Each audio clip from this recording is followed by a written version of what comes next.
Hey, this is Notzer, and today, once again, we're taking a look at some Project Cold War. This time, we've got a Conquest Titan with the snow map. I don't remember the name of the map.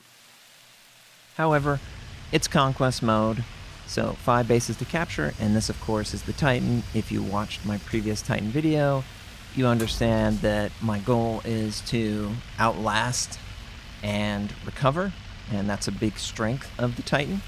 So we're just going to head out and go towards one of the closest objectives. Meanwhile, I really am very happy with the base that Wargaming seemingly has to offer with this game. It's closed alpha, and if you are on their Discord, you can see all of the hotfixes that they are implementing, and it's nearly daily that they are aggressively trying to fix some glaring issues with the game, and I really appreciate that format. It's a single image with a QR code, and I think the QR code brings you to a link describing the patch and what it has to offer.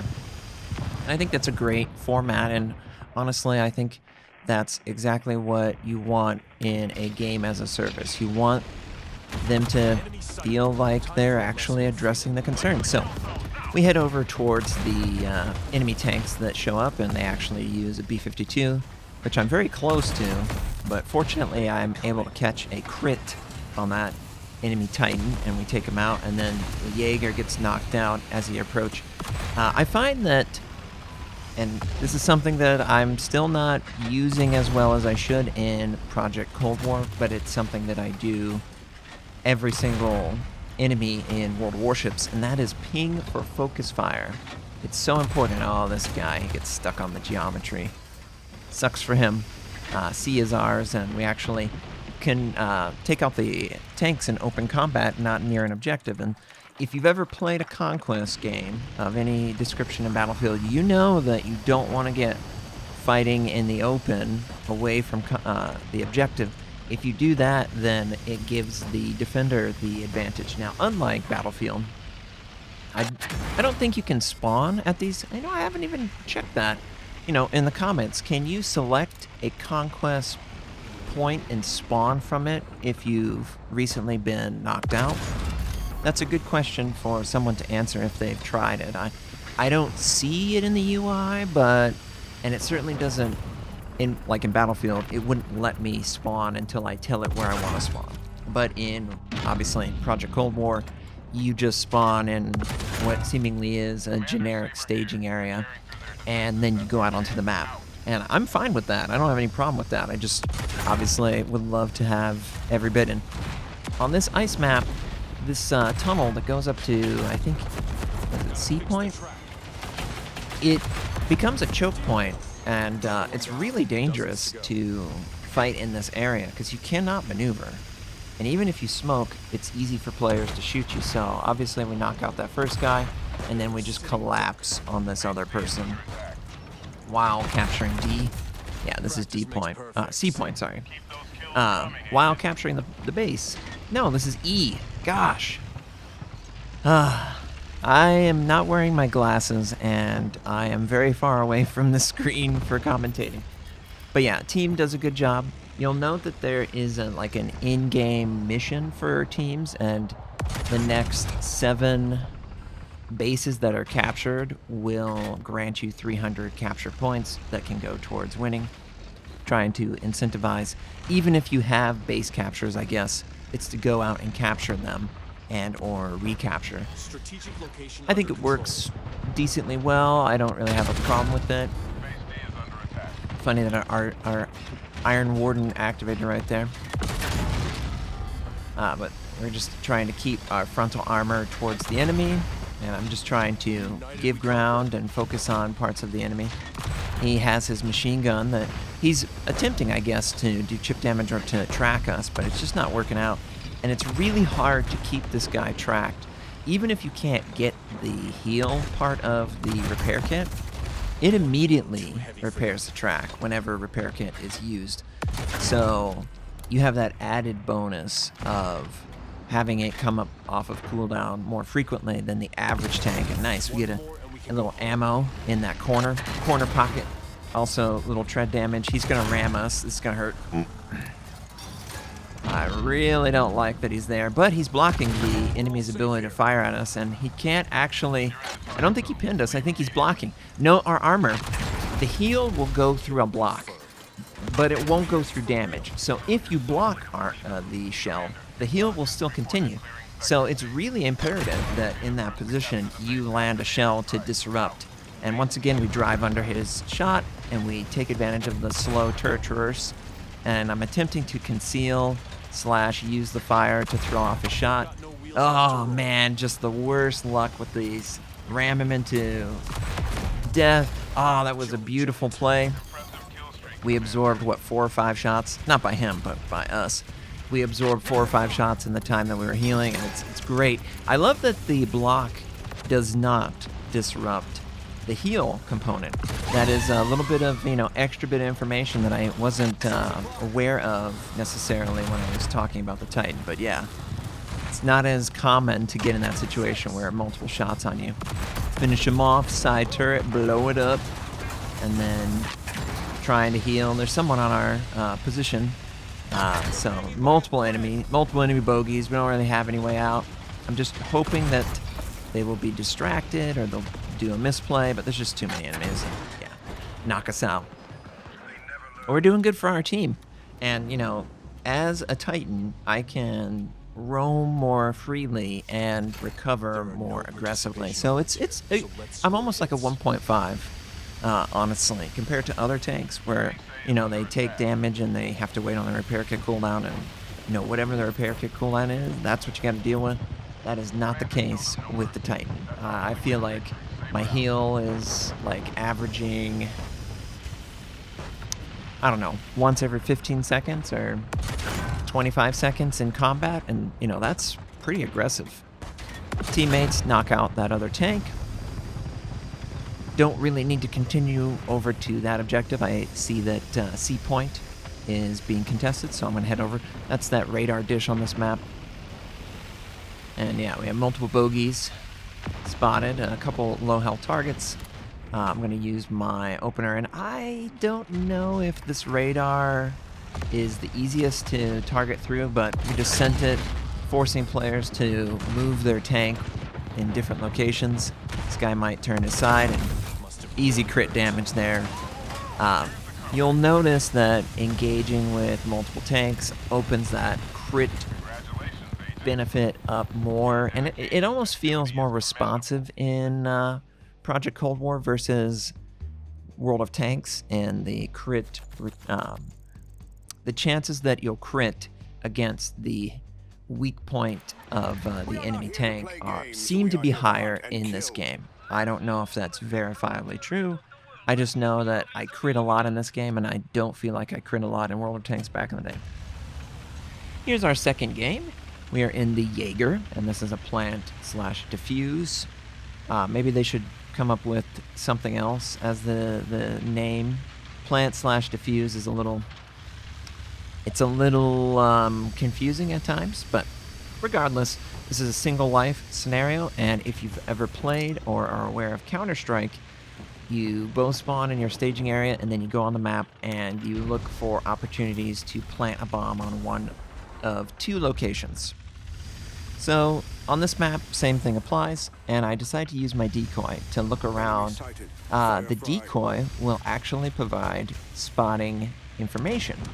So it's an interesting way to look around a corner without actually looking around a corner. And in this game, you'll see a misplay by me, and I'll talk more about the decoy. But we move forward up on this guy. He's engaging a teammate who is aggressively forward, and we're just trying to not allow these guys to recover. Hopefully keep our teammate alive. Obviously the one he was engaged with is over there. I don't know where this guy is. He must be right around the corner. So I'm looking for weak point. He's got his turret slightly turned, but not really. And I'm just going to use this as like sort of absorbing shots and or keeping him spotted. The energy on the decoy isn't that high, so you can use it quite frequently, and it does have that added benefit of providing spotting information as long as it's alive. So yeah, it seems like a good skill. Oh, we got a nice side shot on that Jaeger and earned bullseye. One another side shot. Ooh, big shot from him. And man, I was like, what is he using? He's clearly got an upgraded Jaeger because his shells do a ton of damage, and now we have to wait on the heal, which of course we don't get an opportunity to do that. He comes and finishes us off, and it's 1 versus 2, and not really good in my team's favor. So yeah, Jaeger. It's the fire support, it's the sniper, it's got decoy, it's got smoke, and it's got thermal imaging that allows you to see through smoke and honestly fire as well. It's not perfect in fire, but the fire is less intense in the thermal imaging. The only thing that's more confusing is the fact that in the thermal imaging you cannot tell if the opponent is still at a disadvantage because you can't obviously see the smoke. There's literally no tell. It might be beneficial. I don't know that it's necessarily required, but it might be beneficial for the thermal imaging to inform the player of the smoke's presence in some way. I don't know how it would do that. Friendly is getting ambushed in the rear, and love the shell just ejecting out of the tank, falling to the ground, and that's round 1 goes to the enemy. Now we are on the defense, and the enemy is on the attack, and the roles are reversed. So now I have a better opportunity of really taking full advantage of what this tank does well, which is snipe from range. It is very fast, and you know, it does have smoke for conceal, so if it gets in a pinch, you can actually disengage. But look at that hit point pool. 1750, that's the lowest I personally have played. I don't know if it's the lowest in the game, obviously. I haven't played all the agents that are available. But you will die very quickly under concentrated fire and or really big damaging shots. So initially, I went over towards the A point, and it felt like the enemy didn't decide to go A, so I decided to traverse the map and look for the enemy.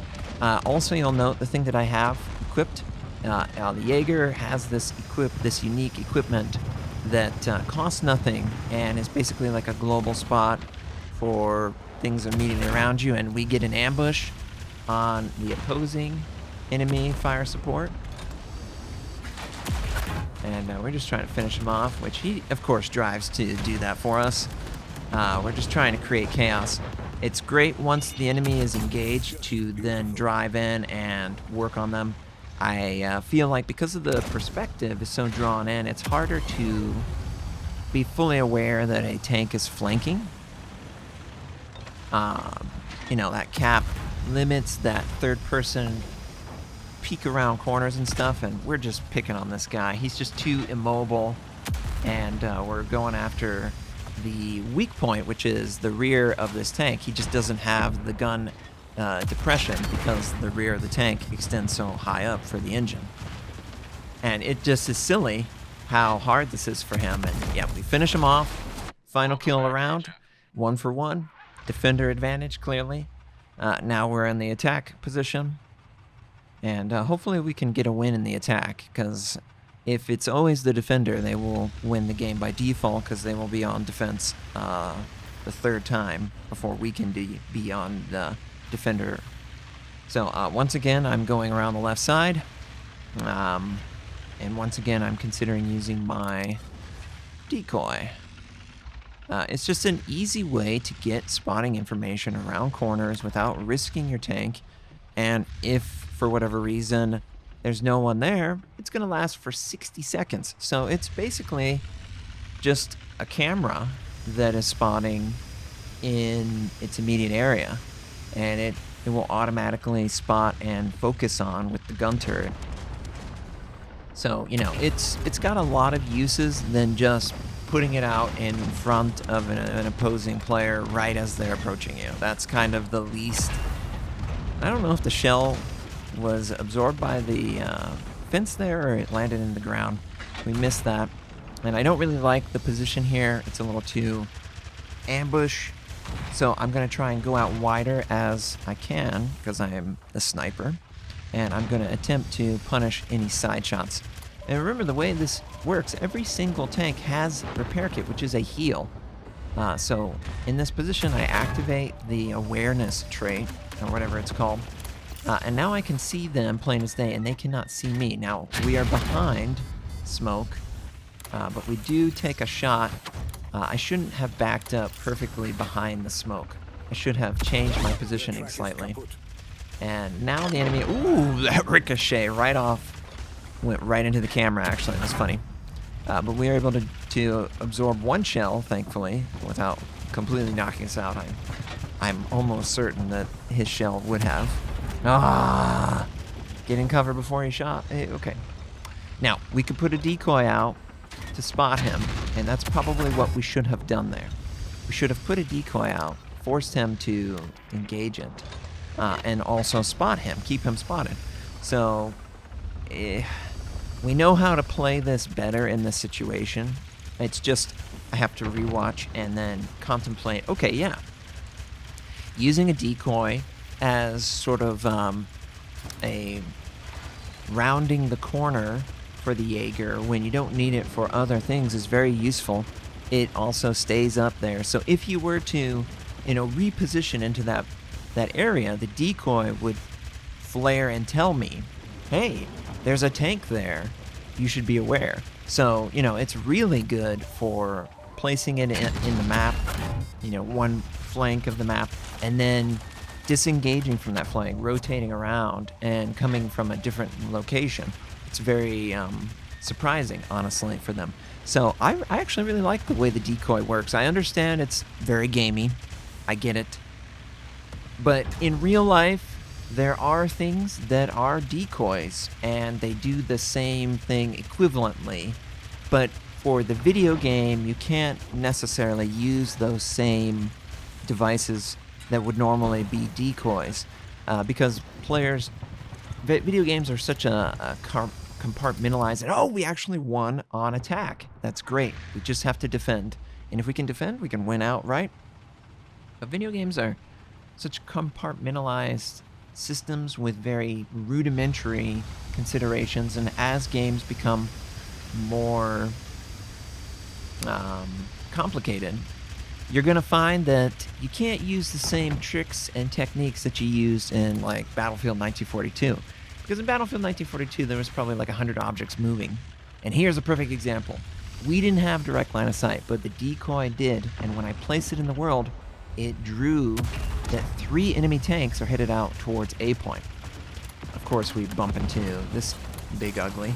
So popping smoke and using thermal is really useful, but he decides to not continue towards me and pursue another objective. I didn't really catch it in the moment what he was doing, so I decided to go a long way, and yeah, he's still keying off us, so I guess it ended up working out. But obviously, A point, 3 tanks, there's just no guarantee that we're going to have a good defensive position, so I need to get over there. But this guy is staying in my way. So as we're approaching, we bump into another tank, and of course I missed my first shot. That's not what we wanted, but we are in the rear, and if we shoot the back of this turret, we should crit. Yep. Oh, it's so satisfying, the crit animation in this game. I feel like I just want crits. Give me more crits. One more in your rear. By the way, we've lost 2 tanks, and now I'm finding that this is a really bad situation. He did what he needed to do. He dragged me into a kill box that the enemy team clearly has full control over. We do get him taken out, but the damage is done. It wasn't worth that. And the bomb game mode is difficult because it is so compartmentalized, single life. So the ability usage and the 2 versus 1 or the 3 versus 2 are so much more impactful than a typical World of Tanks game with a larger vehicle pool. So 2 versus 2, 1 game remaining, and we are the attackers. So far, we've had 2 defenders win and 2 attackers win. So I guess it's anybody's game here. So once again, I spawn on the left side of my team, and we're going to aggressively move forward. I really enjoy the Jaeger, and I think, decoy and counterattacking is very satisfying. So once again, we're going to place this in a way, and we also catch sight of these guys, and they immediately disperse because they understand that he can see me. Obviously, that's going to be bad for them as a team. Now they knock out my decoy, and I do take one shell, and I decide to activate my heal so that we can get it on cooldown, and then it'll come off a cooldown quicker. Now I would like to get to the other side, and we approach, and there's 2 tanks here. Now there's one that's popped his smoke to hide, but obviously I have thermal. Now I wish I would have shot the back of the turret first rather than the front, because it didn't end up giving lots of damage, and once again he's able to avoid a killing blow or a crit there, and that's just a decoy. But kill the decoys, because the decoys are still beneficial. So I see he maneuvered back, but we're able to finish him off, and just as that, our repair is coming off cooldown, and this tank is trying to get a bead on us. They won't be moving fast anytime Oh, soon. come on, come on. That's obviously a decoy. And here is the mistake of the game. Now, we did crit that guy, but this decoy is keeping me spotted, even though the enemy is behind smoke, even though I can use thermal against them. So this whole thing, the enemy sees everything that I'm doing.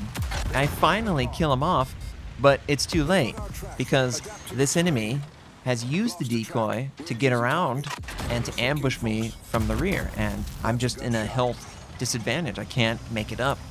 And just a huge misplay there, but one that I will not forget. So hopefully this was entertaining for you guys, what not to do in certain situations. But yeah, you can really see how much misdirecting can really benefit in both games. Thanks for watching. If you enjoyed it, please like, leave a comment, and hopefully you have a wonderful day.